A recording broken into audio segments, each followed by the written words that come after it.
This is a true story. The reconstructions are based on original cockpit voice recordings and eyewitness accounts. No family wants to lose a loved one, daughter, son. None of us think it's going to happen to our family. We read about these horrible crashes and we think, thank God, you know, and chances are it won't happen to us. The odds are in our favor.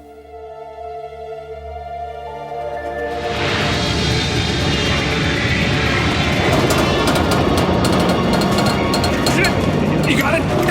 What are you doing? It just got worse, okay? In January 2000, an Air Alaska jet with 88 passengers and crew suffered a catastrophic failure that tore it from the sky. A shocking chain of negligence and error had led to disaster. When a whistleblower mechanic from the airline tried to sound the alarm about faulty maintenance procedures, he was suspended from his job. The investigation exposes deeply worrying shortcomings in maintenance and regulation that afflict the airline industry. It shows how a series of devastating errors combine to produce a tragic accident, one that could happen again.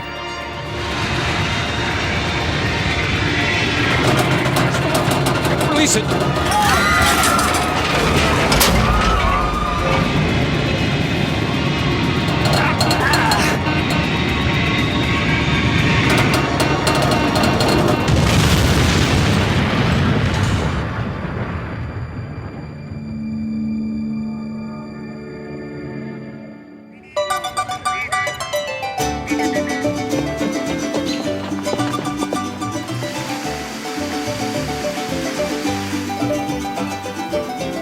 Puerto Vallarta is a popular holiday resort on the Mexican Pacific coast, one of several Mexican destinations served by Alaska Airlines.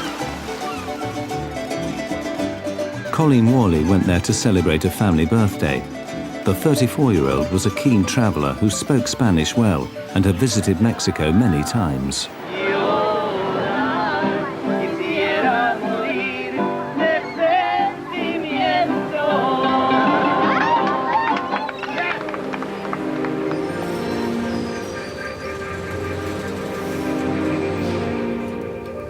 Colleen and the other holidaymakers returning from Puerto Vallarta settle in for the 4-hour flight to San Francisco. In the warm afterglow of their holidays, they are looking to the future. Colleen and her fiancé Monty were planning to start a family later that year.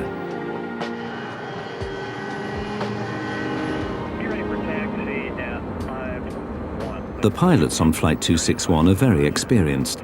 Both Captain Ted Thompson and First Officer Bill Tansky have thousands of hours flying MD-80s. They know the plane well. The MD-83 is one of a successful group of rear-engined low-wing planes. Originally launched in 1980, over 1,100 were delivered worldwide.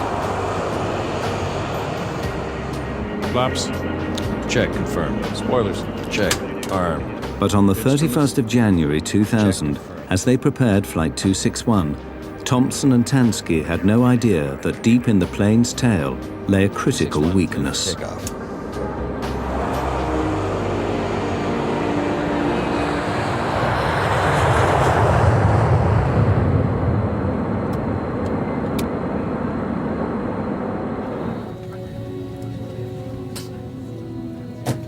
Colleen Worley and her fiancé, Monty, were planning their forthcoming wedding. They had announced their engagement at Christmas time, and so it was a time for everybody to sort of congratulate them, and so we decided we'd have a party for the family. Abby Miller Bush had visited Mexico with her husband Ryan and their friends to celebrate her new job at Microsoft. It's hard to describe how joyful a girl she was. She was well known for that care that she had in her, a trait that you can't put a value on. Dean and I had been there a lot together, and it was the first time that he went without me. Dean taught me how to play. He was always up. He told jokes a lot. People described him kind of as a puppy dog. Alaska Airlines was a successful carrier with routes up and down the west coast of America and into Mexico. Flight 261 left Puerto Vallarta as a routine flight with no hint of the danger to come.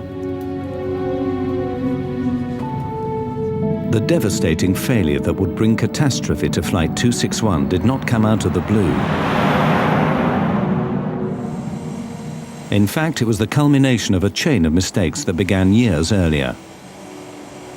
Maintenance procedures at the company had come under scrutiny 2 years earlier when a whistleblower set off an investigation by the Federal Aviation Administration. But the day Flight 261 left Puerto Vallarta, the investigation was still underway and the whistleblower suspended from his work. Shortly after takeoff, Captain Thompson and First Officer Tansky get the first sign of trouble. The horizontal stabilizer on the tailplane won't move. The pilots carry out a standard checklist to try and free it. Stabilizer trim switch. Normal. Circuit breakers. Reset if tripped. D9, D10, D11, okay. The stabilizer on the MD-83 is the 40-foot wide horizontal surface at the front of the tail. It's like another wing. Together with the elevators at the rear of the tail, the stabilizer is used to adjust the angle of the plane in flight. The stabilizer was jammed. Thompson and Tansky assumed there was a fault in the electric motors that move it up and down. They believed they could fix the problem. They had no idea they were in great danger. What they dealt with was something that really snuck up on them. It was not supposed to be a big deal. If it had been, they would have turned around and gone back in to the Mexican airfield they came out of.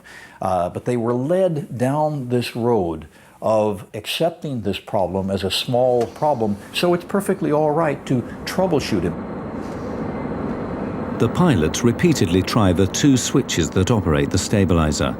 The primary motor activated by the switch on the control stick known as the pickle switch, and the sliding suitcase handles on the central console. Either system operative. No. Both systems inoperative. Consider stab jam. Do not use autopilot. Check. The jammed stabilizer is pushing the aircraft down towards the ground. At 28,500 feet, the pilots switch off the autopilot and fly the plane manually. They have to pull back hard on the control column to lift the nose of the plane up. This requires considerable effort. The plane climbs for the next 7 minutes to its cruising altitude of 32,000 feet. As they fly up the coast, the pilots contact Alaska Maintenance Department for assistance. Maintenance, we need to know if any faults like this got reported recently for this aircraft. Whether there are any switches that we might not be aware of that could get those motors turning again. Roger 261. I Have verified no history on your aircraft in the past 30 days. Yeah, we didn't see anything in the logbook. Why don't you move your seat forward? I'll check this pedestal back there. Beyond that, I don't think there's anything we haven't checked. I use the example of the average layman, I think, can understand. If you try to start your car and it doesn't crank, you try jiggling the key in the socket and then try it again. And I think that the crew was probably understandably going through a lot of these, well, maybe it'll work now, or let's try this, let's try that. The pilots want to divert to Los Angeles, but Alaska Airlines dispatch, coordinating the movements of the company's planes, is worried this will upset the busy schedule. 261 dispatch, if you want to land at LA, of course for safety reasons, we will do that. Tell you though, if we land in LA, we're looking at probably an hour and a half. We got a major flow program going right now. Well, you really put me in a spot up here. I don't want to hear that the flow is the reason you're calling. Because I'm concerned about overflying suitable airports. Well, we want to do what's safe, so if that's what you feel is safe, just want to make sure you have all the info. We might ask if they have a ground school instructor available. We could discuss it with him, and a simulator instructor. Dispatch 261, we're wondering if we can get some support out of the instructors up there. Thompson and Tansky now ask for a pilot instructor who might know the solution to their unusual problem. Stand by. As they wait for a reply, their frustration begins to show.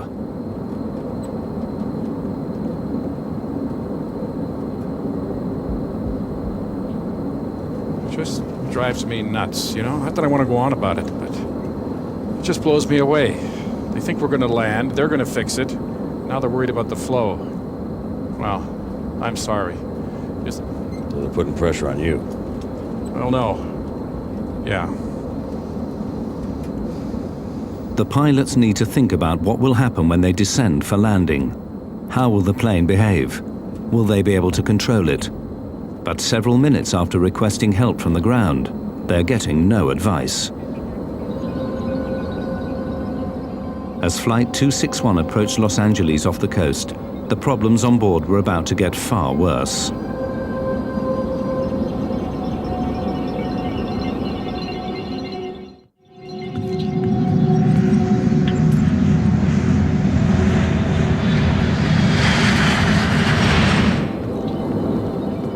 The pilots on the crippled Air Alaska Flight 261 are flying manually at 32,000 feet in a plane that has a jam stabilizer that is forcing the plane's nose down.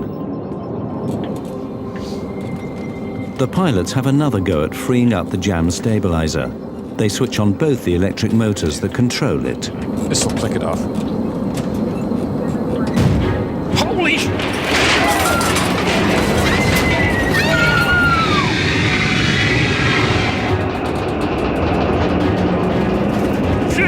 You got it down! What are you doing? There! It clicked off! From 31,000 feet, Flight 261 plunges down for over a minute. The crew battle for control. It just got worse, okay?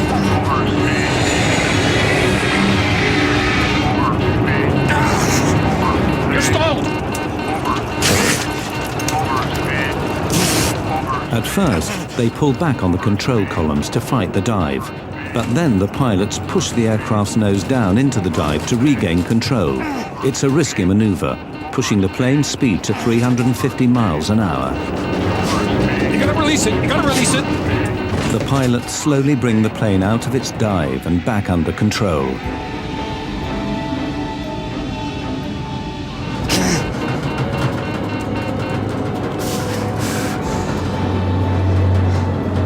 Let's get speed brakes. Give me high pressure pumps. Okay. Help me back. Help me back. Okay.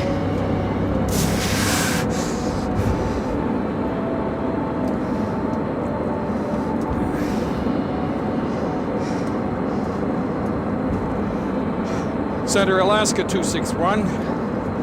We're in a dive here. I've lost control. Vertical pitch. Alaska 261, say again, sir. Yeah, we're out of 26,000 feet. We are in a vertical dive.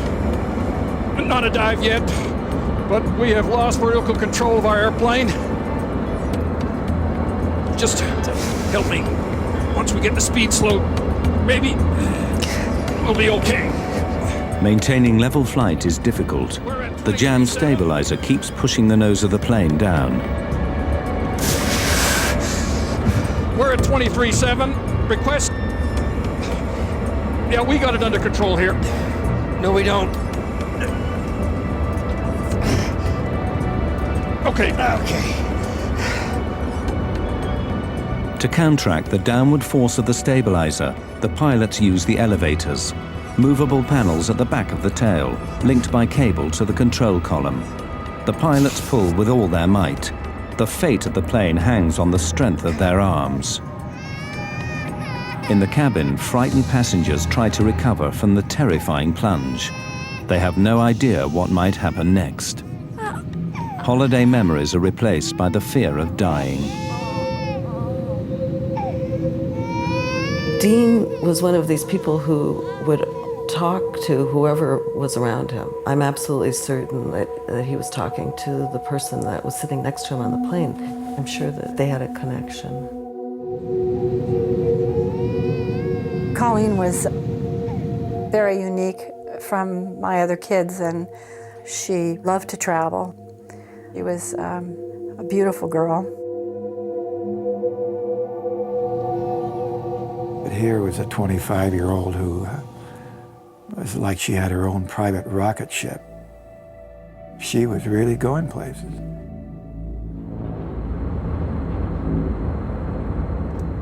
In the cockpit, the pilots struggle to control the plane's speed so they can land.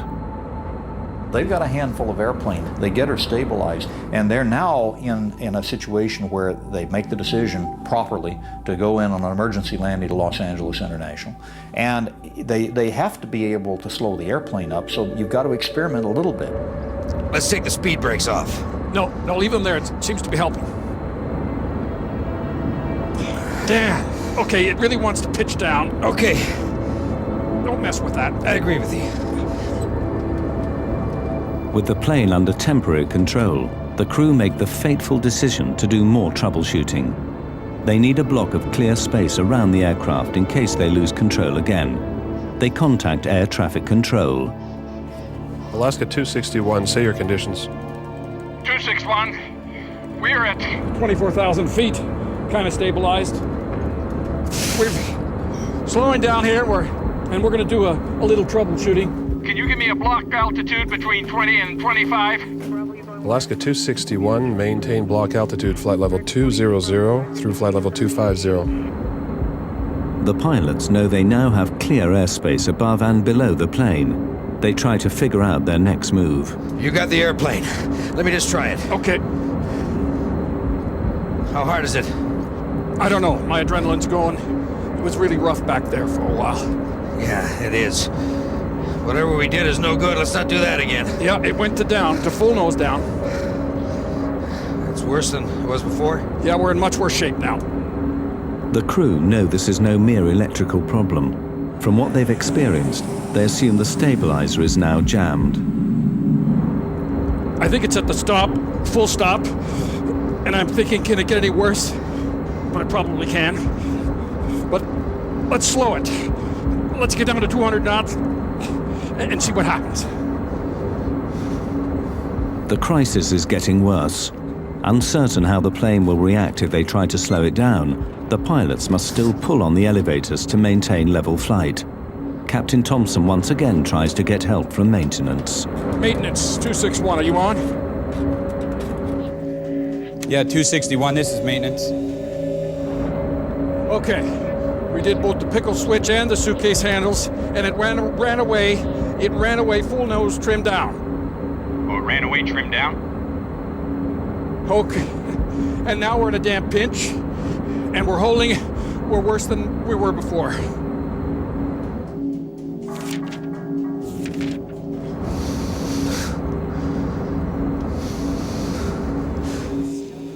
You getting full nose trimmed down, but you don't get no nose trim up, is that correct? That's affirmed. We went to full nose down, and I'm afraid to try it again to see if it would go in the other direction. Okay, well, your discretion. If you want to try it, that's okay with me. If not, that's fine. See you at the gate. As important as it is to have that ground contact with people with maintenance manuals and experience on the ground and the ability to call up the manufacturer, it's not always going to give you a magic answer.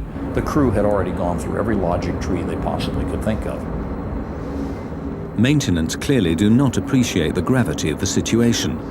This is the last the crew will hear from them. No one can help the pilots now, as they struggle with the plane's faulty stabilizer. Ever professional, however, they try to put the passengers at ease.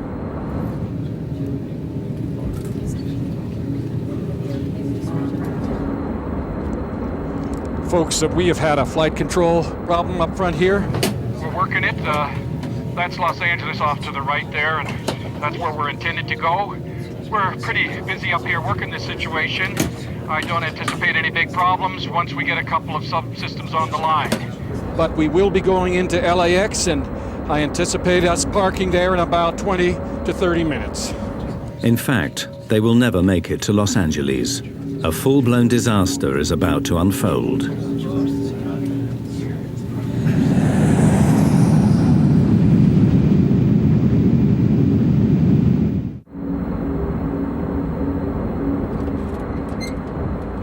After the terrifying 8,000 feet plunge downwards, Alaska 261 has now leveled out. LA, Alaska 261, we're with you. We're at 22.5. We have a jam stabilizer, and we're maintaining altitude with difficulty. But we can maintain altitude, we think, and our intention is to land at Los Angeles. The pilots request to be routed out over the Pacific Ocean. Center, Alaska 261, I need to get down about 10, change my configurations to make sure I can control the jet, and I'd like to do that over the bay here, if I may. If the worst happens, they don't want to kill people on the ground as well as in the plane. There are a lot of lives saved that people maybe don't realize by the fact that this aircrew said, let's stay out over the water until we've got this thing completely under control. As they maneuver over the ocean, the crew again ask air traffic control for clear space around the plane. Alaska 261, fly a heading of 280 and descend and maintain 17,000. 280 and 17,000, Alaska 261, and we're generally needing a block altitude. Alaska 261, roger.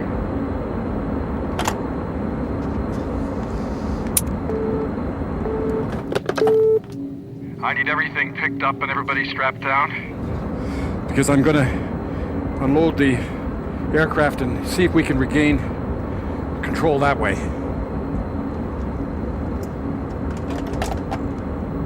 The pilots concentrate on trying to fix the plane. I'm test flying now. How's it feel? It's wanting to pitch over more. Really? Yep.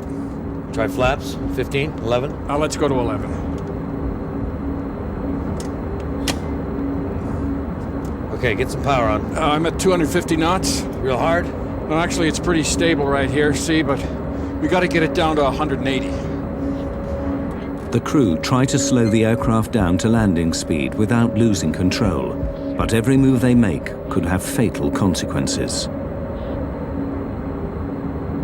Okay, bring the flaps and the slats back up for me. Slats too? Yeah. Treading a knife edge of control, the pilots are still trying to free up the stabilizer. What I want to do is get the nose up, and then let the nose fall through, and see if we can stab it when it's unloaded. The only hope for the passengers is that the pilot's skill and experience can get the plane to Los Angeles Airport. It's on the stop now, it's on the stop. Not according to this, it's not. As one effort after another fails, the crew wonder if the stabilizer is damaged. The trim might be, and then it might be if something's popped back there. Yeah. It might be mechanical damage too. I think if it's controllable, we ought to just try and land it. Think so? Okay, let's head for LA. But just as they prepare the plane to land in Los Angeles, something in the tail suddenly breaks. Did you feel that? Yep. Okay, give me slats. This is a bitch. Is it? Yeah.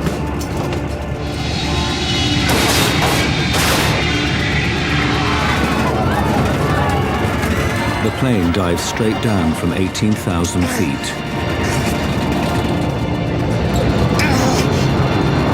To avoid collisions, Los Angeles Control has warned the pilots of nearby planes that Alaska 261 is in difficulty. These pilots now report back to the tower. That plane has just started to do a big, huge plunge. Yep. Yes, sir. He is definitely in a nose down position, descending quite rapidly. Definitely out of control.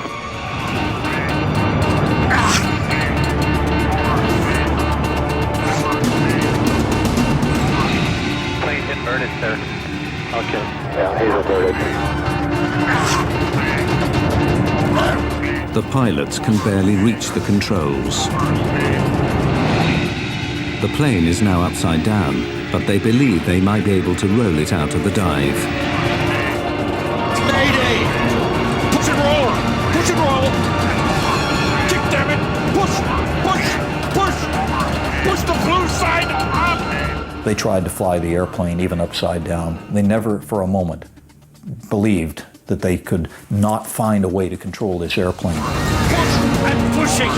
Okay, let's keep rudder. Left rudder. Left rudder. Can't reach it. Okay.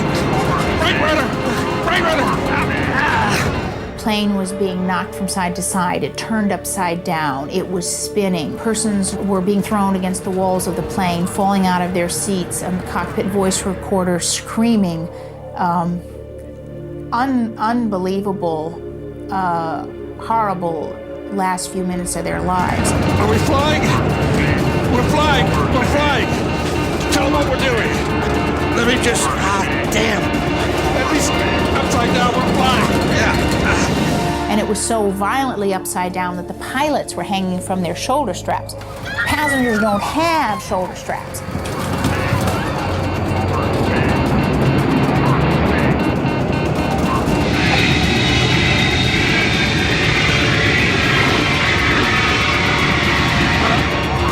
Here we go.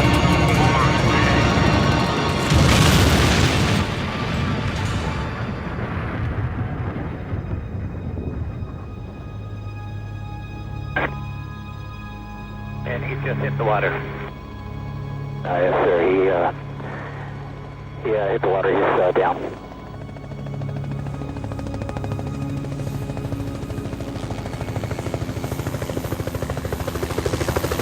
After a terrifying 60-second dive, Flight 261 hit the Pacific Ocean at over 250 miles an hour.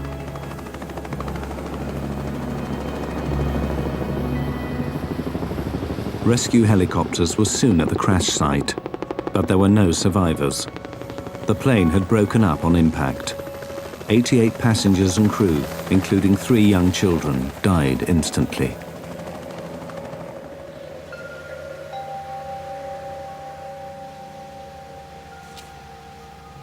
Fred Miller lost his daughter Abby and her husband Ryan. These people suffered on the way down. This was not a pretty way to die. One witness who I met, a jogger on the beach down at Port Hueneme, he said, "You look like you lost somebody." And I said, "I did, my daughter." He said, "You know, I saw the plane go down." He said the plane was inverted and twisting and flipping, and then he said it spun at times, almost like a top. And he said, to think people, somebody who has a life to live is in there, dying. He says it's one of the most horrifying memories I'll ever have.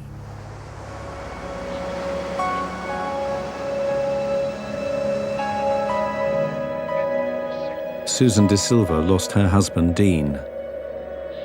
I know that they went through a horrible, horrible experience. This was a violent end these people suffered. There were no bodies that were intact or even close to intact. And they were conscious for a long time before it all came apart. Colleen Worley died along with her fiancé, Monty. As a mother, keep waiting for your child to come home. And Colleen had traveled so much in her life that it was unusual not to have her just walk in the door. All this time you're thinking something caused this, something made this happen, and I want to find out who's responsible for this.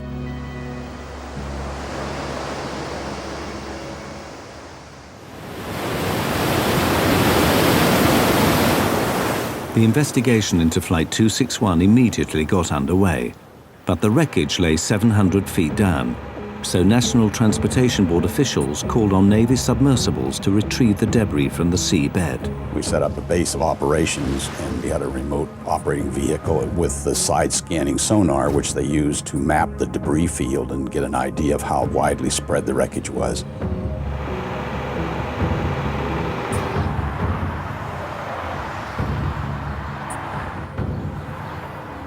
At the National Transportation Safety Board headquarters in Washington, the investigators' immediate concern was to find out what had brought the plane down. The first clues came from the cockpit voice recordings. LA, Alaska 261, we're with you. We're at 22.5. We have a jam stabilizer, and we're maintaining altitude with difficulty. We immediately suspected some problem in the tail of the airplane, which is where the controls are. Something was wrong back there, and that was the key piece of wreckage to look for.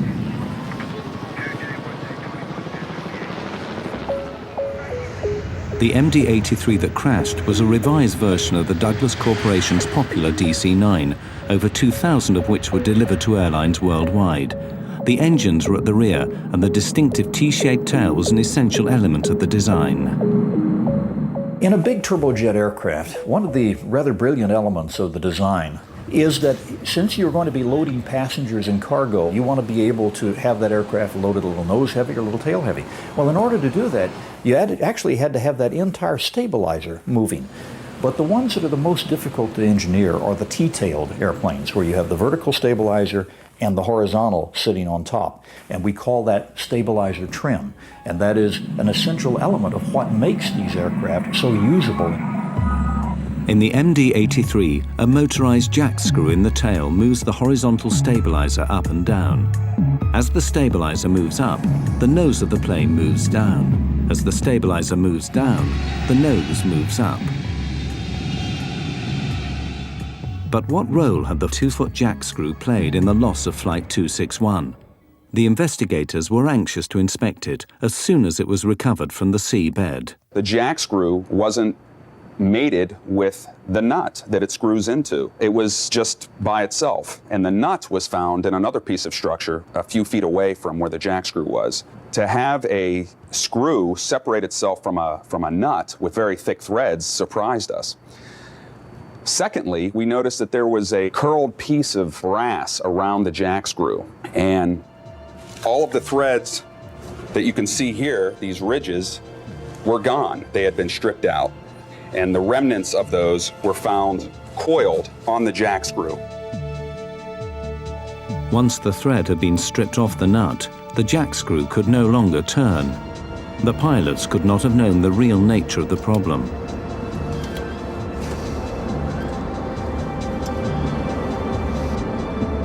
The crew was confronted with a situation that had never occurred before.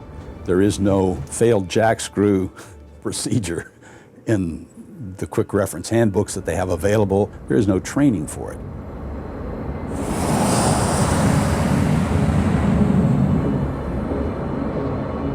When the jack screw jammed, the crew were unable to adjust the stabilizer.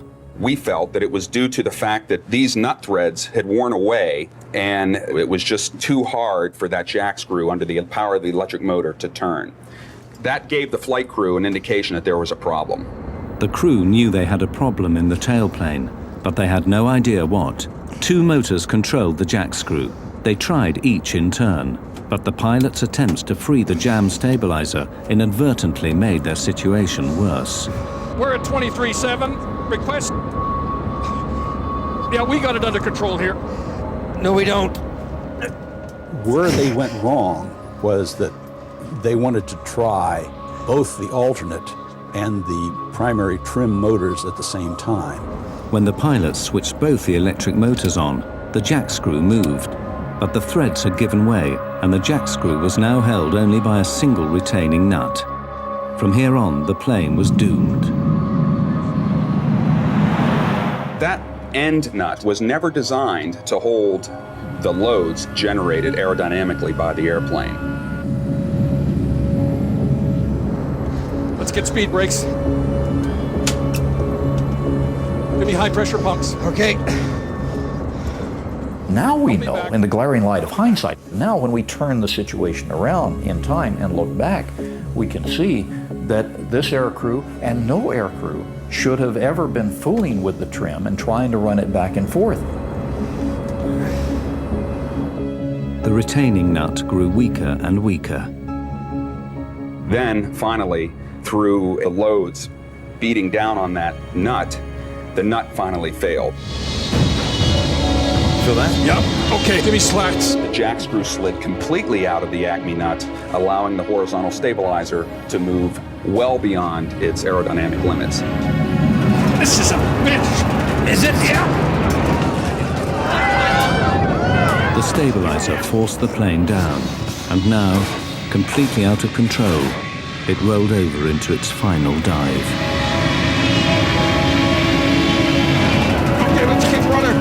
Stop, runner. Runner. I can't reach it. This crew was working to recover the aircraft right down to the water. I mean, they did not give up the whole way down through the descent.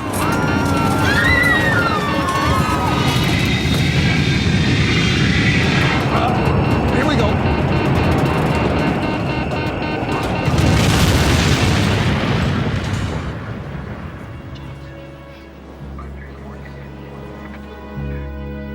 It was clear to the investigators that the failure of the jack screw was the only explanation for the plane's erratic flight path and final dive. But why had this happened? Why had the jack screw failed?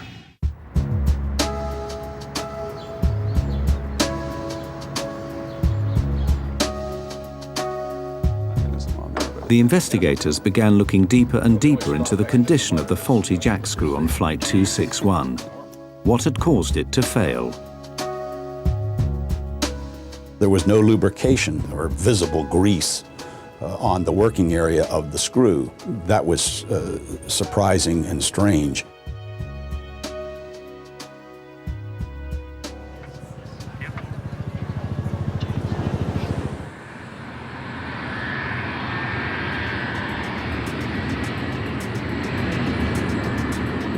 The discovery of no grease on the jack screw alarmed the investigators. They alerted the Federal Aviation Administration, who ordered an immediate check on all MD-80s in the USA. This led to a shocking discovery. At Alaska Airlines, in 6 of its fleet of 34 planes, the jack screw assembly needed to be replaced after failing new inspections.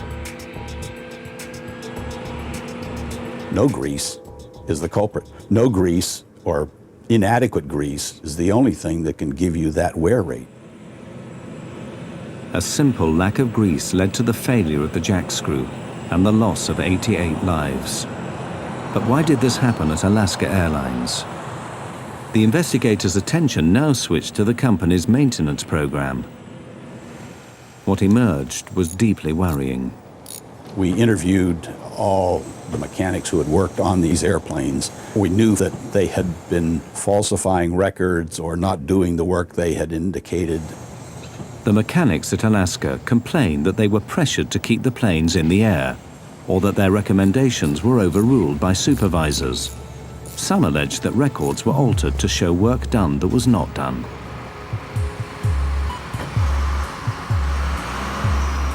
Alaska has long been one of America's most successful airlines, but in the early 1990s, the economic downturn hit the company hard. Its response was to slash costs to revive its fortunes. Pilots, maintenance workers, management and others had to make sacrifices.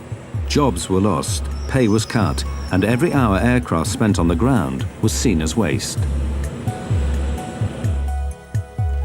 2 years of aggressive axe-wielding saw costs come down by $80 million. Profits leapt. It was a corporate triumph.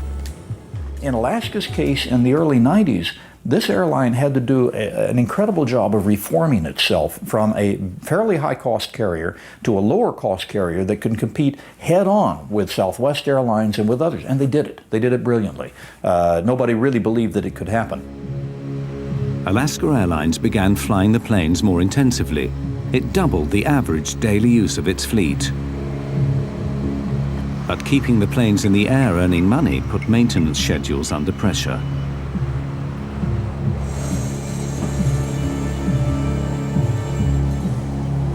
John Leotine was a former lead mechanic at Alaska Airlines' Oakland maintenance facility, where he worked for over 8 years.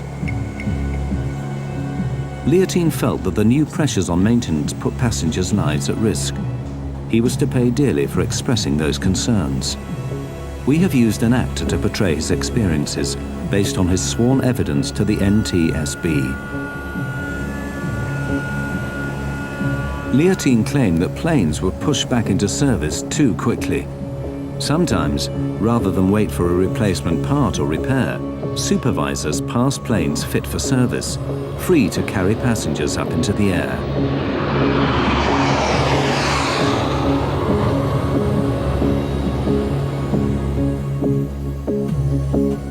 In October 1998, over 15 months before the crash, John Leontine became so worried that he did something that would change his life forever.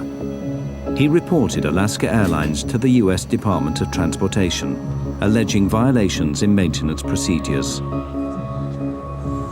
There were very few voices at Alaska who had concerns about the maintenance. There should have been more, and there should have been people listening. John Leontine is a hero in my book. In December 1999, over a year before the crash, the FAA and Department of Transportation officials moved on Alaska Airlines.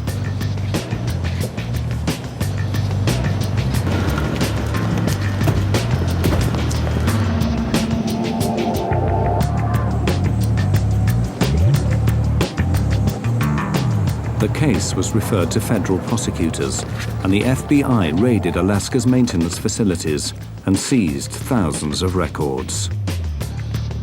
The raid was the opening shot in a federal grand jury investigation that would last 3 years. No criminal charges were brought against the airline. Alaska officials denied that any unsafe planes were put into service or that passengers' lives were ever at risk. But the investigation revealed hundreds of violations of federal regulations. Alaska Airlines was fined. The FAA insisted on changes to the company's maintenance and safety procedures. The FAA also suspended 2 supervisors for falsifying records.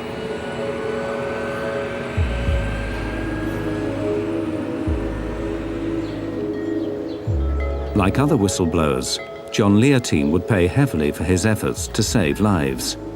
Alaska put him on paid leave from his job, losing him thousands of dollars in regular overtime earnings.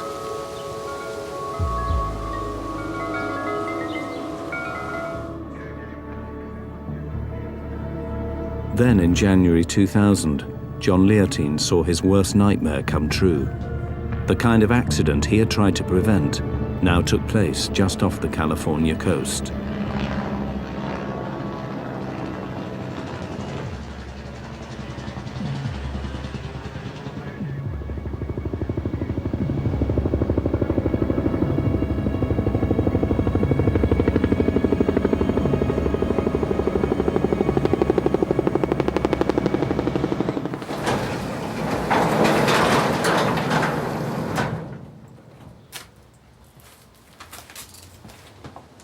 After the loss of Flight 261, Leontine went back to his private work records. Incredibly, he found he had a direct link to the crashed airliner. 2 years before, at the plane's last overhaul, he had ordered that the jack screw on this very aircraft be replaced. He then went off shift. When investigators examined the record, they found that Leontine's recommendation had been overruled by the next shift and the plane put back into service. It would be 2 years before the next overhaul, but time ran out. 4 months before the overhaul was due, Flight 261 crashed.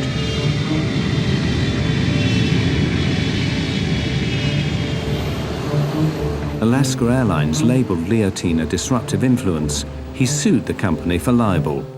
Alaska settled, but Leontine could no longer work in the industry he loved.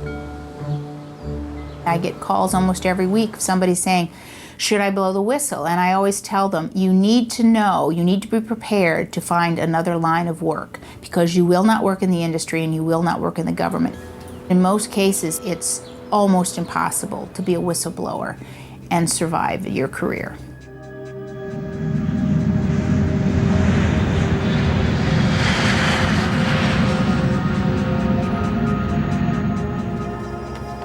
As the investigators continued their work into Flight 261, they made another disturbing discovery about the drive to cut costs at Alaska Airlines. To keep planes flying more intensively, Alaska had dramatically extended the intervals between service. This was significant. Because when a plane is designed, every part has a schedule listing when it is serviced and when it must be replaced. You're supposed to go in and inspect every so many hours, and that's different on parts all over the planes. Some things you have to look at after every flight. Other things have to be inspected every 2 or 3 days. In 1996, Alaska Airlines extended the intervals between MD-80 jack screw inspections by 400%. Before 1996, jack screws were inspected every 600 flight hours. Now there was over 2,500 hours between each service. If you had 600 hours between inspection points and greasing points, we have no chance of ever having a metal-to-metal contact situation. But if you put that out to 2,000 hours or 2,500 hours, now what you do is eat into some of these protective stages, these barriers that we have towards catastrophic failure. Investigations Division. In its final report into the crash of Flight 261, the NTSB concluded that the extended service intervals for the jack screws on its MD-80s was a significant contributor to the crash. With any of your supervisors up the chain in the engineering area. I don't recall any with carriers doing anything to save a dime, maintenance, safety, took a back seat. And one of the shocking things about Alaska is that they were allowed to increase inspection intervals. And it was very shocking because that is the only way we have safety. The extended maintenance intervals meant that the lack of grease on the jack screw went undiscovered. But now investigators also wondered if the failure of the jack screw assembly revealed a basic flaw in the plane's design. They found that the MD-80 broke one of the fundamental rules of aircraft design. It was not fail-safe. The design philosophy that has made aviation so safe is that we should never ever have a situation in which one catastrophic failure of some component of the airplane causes us to lose the airplane. These backups to the backup, backing up the backups, is why we can get on an airplane with almost 100% assurance that we're going to get where we want to go safely. There was no backup to the jack screw and its nut. Engineers never envisaged a situation on the MD-80 where the jack screw might fail. With inspections every 600 flight hours and replacement every 2,000 hours, the designers did not add an additional redundant backup system. It was utterly laughable that they said it was a redundant system. There's one screw and there's one nut. That's all there is. It's not redundant. The MD-80 continues to fly worldwide. Despite the revelation of this dangerous design flaw, the jack screw assembly has not been redesigned. Inspection intervals have been shortened, but airlines still rely on proper maintenance to prevent the same accident happening again. Investigations Division. In its final report, the National Transportation Safety Board concluded that the crash of Flight 261 was due to the lack of adequate greasing and the stretched service intervals. When coupled with the design of the jack screw, these failures led to a completely avoidable accident and the loss of 88 lives.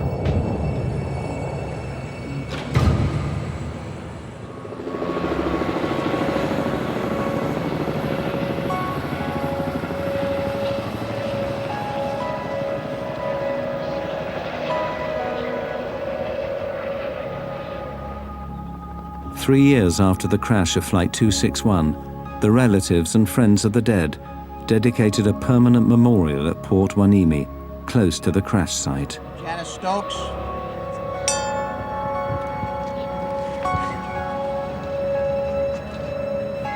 I think the best thing and the only thing in our infinite inadequacy of making up for the loss from this life is to say something that we've been able to say on a lot of other accidents to other grieving families, and that is, those deaths will not be in vain.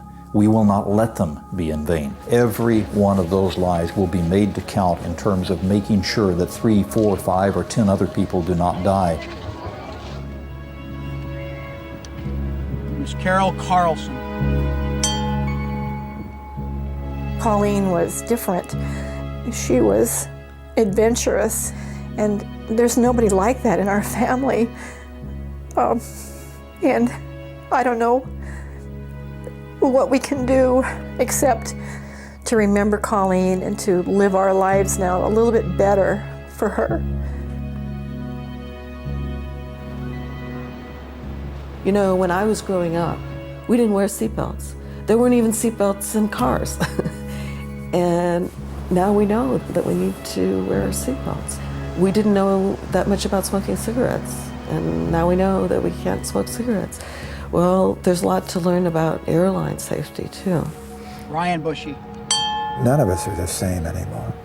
It's like walking into a giant storm, wave after wave forming up, coming in, because it never stops. Grief over the loss of a child is not something I wish on anybody. This plane went down because of neglect. It seems like such an unholy type of loss. What a hard way to die. So an airline can, make more money.